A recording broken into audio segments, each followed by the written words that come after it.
Want to remove your MetaQuest 3 facial interface or face cover?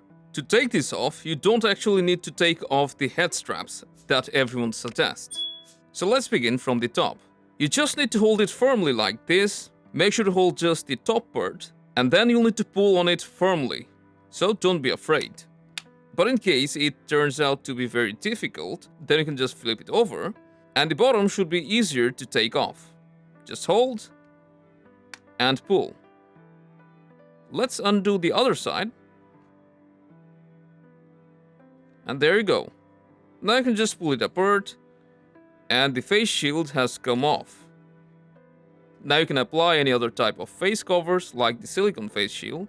All of the facial interface should come together similarly. Just make sure to match the grooves like the circular part of the bottom panel.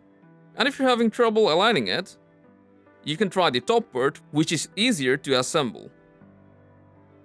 After it's aligned, you just push on both parts and they will snap together. After putting on the top part, the bottom part will snap together similarly. And now you can see it's secured. So that's how you do it.